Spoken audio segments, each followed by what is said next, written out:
Hi guys!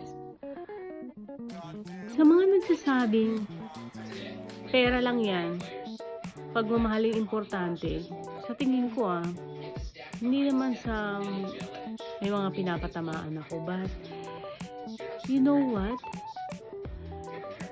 Pera is important. Yung mga nagsasabing hindi mo madadala sa hukay or hindi ka magiging masaya sa pera, for me, is full BS.